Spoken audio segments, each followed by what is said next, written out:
Homemade मौसम्बी का juice बनाते समय कुछ कारणों से जूस कड़वा हो जाता है। यदि हम थोड़ी सी सावधानियां रखेंगे तो बहुत ही टेस्टी जूस बनेगा, ये कड़वा भी नहीं होगा।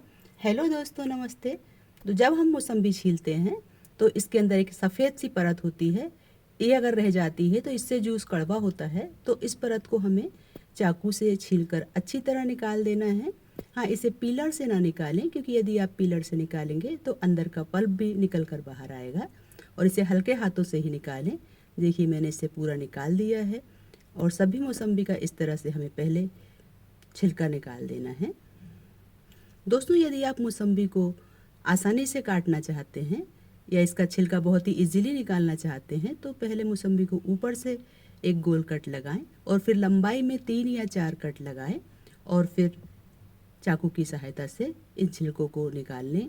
ये बहुत ही आसान तरीका है, इससे मौसम्बी जल्दी भी छिलती है और हमारा समय बच जाता है। इस हरे छिलके और सफ़ेद परत को फेंक दें। और यहाँ पर दोस्तों मैंने 5 मौसम्बी से जूस बनाया है। 5 मौसम्बी से 2 गिलास परफेक्ट टेस्टी जूस बनता है। दोस्तों, मौसम्बी अंदर कई भागों में बटी होती है, तो हमें इसकी सारी कलियों को खोलकर निकाल लेना है। और अब एक एक कली को हाथ में लेंगे और इसके मिडिल में एक कट लगाएंगे और ये हल्की सी सफ़ेद परत को निकालेंगे तो यहाँ पर बीज दिखेंगे। तो इन बीजों को हमें निकाल देना है, क्योंकि जूस के कड़वा होने का कारण ये बीज ही होते हैं। यदि आप इन्हें मिक्सर में पीस देंगे तो जूस कड़वा हो जाएगा। तो आप चाकू की सहायता से या टूथपिक की सहायता से सभी कलियों की बीज निकाल दीजिए। सभी पीसेस का बीज निकालने में आपको थोड़ा टाइम तो लगेगा, लेकिन इससे जूस बहुत ही टेस्टी बनेगा और कड़वा भी नहीं होगा। जूस के कड़वा होने का दूसरा कारण मैंने आपको बता दिया है, तो यहाँ पर सावधानी रखना है। और अब पूरी पीसेस के पल्प को हमें एक बाउल में ले लेना है। और यहाँ पर देखिए, मैंने सारे बीज और ऊपर की हल्की सी सफ़ेद झिल्ली को अलग कर लिया है। इन्हें फेंक दें और अब एक ग्राइंडिंग जार लेंगे और इसमें हम पल्प को डाल देंगे।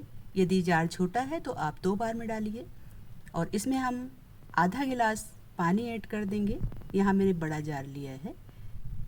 अब मिक्सी को हमें पल्स मोड पर 2 से 3 बार चलाना है, लेकिन आपको यहाँ भी एक सावधानी रखनी है। यदि आप जार पर ढक्कन लगाकर यूं ही मिक्सी को चलाएंगे तो क्या होगा कि जूस देखिए एकदम ऊपर बाहर आएगा। मैं आपको यहाँ बता रही हूँ।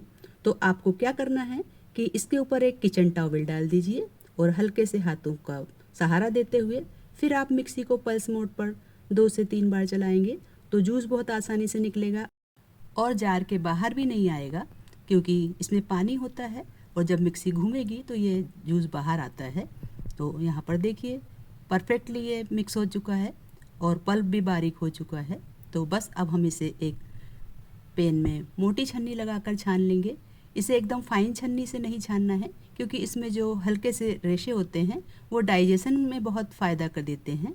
तो यहाँ पर इसे सूप छानने वाली मोटी छन्नी से छानें और हल्के से प्रेस करते हुए सारा जूस निकाल लें। और यदि आप इसमें थोड़ा और पानी मिलाना चाहते हैं तो यहाँ पर मिला सकते हैं। और अब मैं इसमें 2 चम्मच चीनी का बूरा मिला रही हूँ।